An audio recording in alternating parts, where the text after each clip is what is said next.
तो आज की वीडियो में हम लोग जानने वाले हैं कि ऑर्डर ऑफ ब्लड ड्रॉ क्या होता है और अगर हम सैंपल कलेक्शन करने जाते हैं तो सबसे पहले हमें कौन से ट्यूब में सैंपल कलेक्ट करना है। ये बहुत ही ज़्यादा इम्पोर्टेंट होता है एक फ्लेबो के लिए। तो चलिए हम देख लेते हैं। जब भी अगर आप ब्लड कलेक्ट करने जा रहे हैं और उस पेशेंट का सैंपल लेना है तो आप वहाँ पे पेशेंट का टेस्ट देखेंगे कि डॉक्टर ने कौन कौन सा टेस्ट रिकमेंड किया है।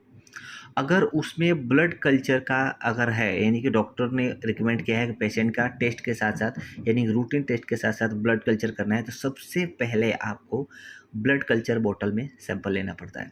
क्यों लेना पड़ता है? क्योंकि ब्लड कल्चर करना होता है और अगर आप बाद में सैंपल कलेक्ट करेंगे तो कंटामिनेटेड होने के चांसेस रहेंगे जिसमें उसके रिपोर्ट में उसके सैंपल में ग्रोथ आ सकती है।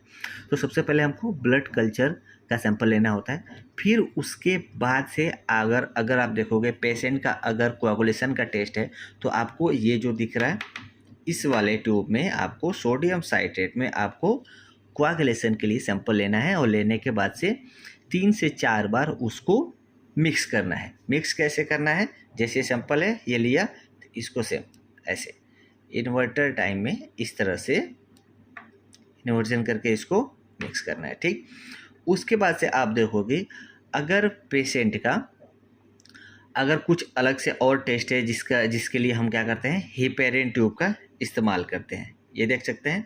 तो जैसे टीबी गोल्ड वगैरह का टेस्ट है तो उसमें हम इस ट्यूब में ग्रीन टॉप में हम सैंपल कलेक्ट करते हैं। ठीक, तो दूसरा तीसरा हमारा क्या हो जाएगा? ग्रीन टॉप हो जाएगा।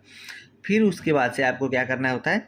पेशेंट का अगर सीबीसी का टेस्ट है, ईएसआर है, ब्लड ग्रुप है, HbA1c है तो आपको ये पर्पल टैप यानी कि ईडीटीए ट्यूब में सैंपल लेने की जरूरत पड़ती है और लेने के बाद आपको इसको ऐसे 8 to 10 टाइप इसको मिक्स किया जाता है। और अगर आप टीबी गोल्ड के लिए सैंपल ले रहे हैं तो इसको भी 8 to 10 टाइप इसको हम मिक्स करते हैं।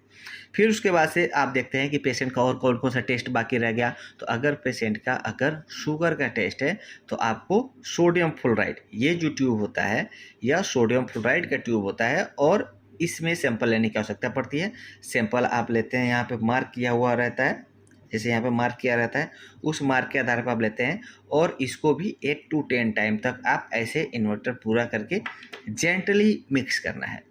फिर उसके बाद से आप देखते हो कि अब पेशेंट का सीरम का टेस्ट बाकी रह गया यानी कि किडनी, लिवर फंक्शन, हार्मोन्स का, विटामिन का टेस्ट है तो उसके लिए आपको येलो टॉप का जो ये ट्यूब होता है, जो जेल ट्यूब होता है और कुछ प्लेन ट्यूब भी होते हैं, तो आपको इस ट्यूब में सैंपल लेना है। और सैंपल लेने के बाद से इसमें याद रखना है मिक्स नहीं करना है। सैंपल को लेने के बाद से 5 मिनट तक जो सैंपल है उसको हम ऐसे इस एंगल में इसको हम ऐसे खड़ा करके स्टोर करेंगे। 5 मिनट के बाद से आप इसको सेंट्रीफ्यूज कर सकते हो, तब तक सैंपल सारा का सारा इसमें क्लॉट हो जाएगा। तो जो ब्लड ड्रॉ होता है इसका मकसद यही होता है कि आप कभी भी सैंपल अगर कलेक्ट करते हैं तो देखना पड़ता है कि कौन सा टेस्ट है। जैसे कोआगुलेशन का मान लो टेस्ट है पेशेंट का, साथ में सीबीसी, ईएसआर, प्लेन का, शुगर का सब हो और आप कोआगुलेशन का जो सैंपल होगा अगर आप बाद में लोगे तो इससे दिक्कत क्या हो जाएगी कि ज़्यादा देर तक प्रिक करने से जो सैंपल होता है उसमें फाइब्रोनोजन आने लगता है जिससे कोआगुलेशन का जो रिपोर्ट होगा वह गलत हो जाएगा। और लास्ट में इसलिए हम प्लेन का सैंपल लेते हैं क्योंकि इसको तो हम क्लोट करने के बाद से इसमें से हम सीरम निकालते हैं, तो इसलिए लास्ट में हम प्लेन का सैंपल लेते हैं और पहले हम कोआगुलेशन का सैंपल कलेक्ट करते हैं अगर उस पेशेंट का अगर कल्चर का रिपोर्ट नहीं है। तो ये ऑर्डर अब ये ड्रा होता है यानी कि जब भी सैंपल कलेक्ट करने जाए तो आपको देखना होता है कि पेशेंट का क्या क्या टेस्ट है और उस टेस्ट के आधार पर इस ऑर्डर में आपको सैंपल कलेक्ट करने की आवश्यकता पड़ती है। तो उम्मीद करता हूँ वीडियो आपको समझ में आया होगा, तो वीडियो को दोस्तों के साथ शेयर करके वीडियो को लाइक कर देना और मिलते हैं फिर से एक नई वीडियो में एक नए टॉपिक के साथ।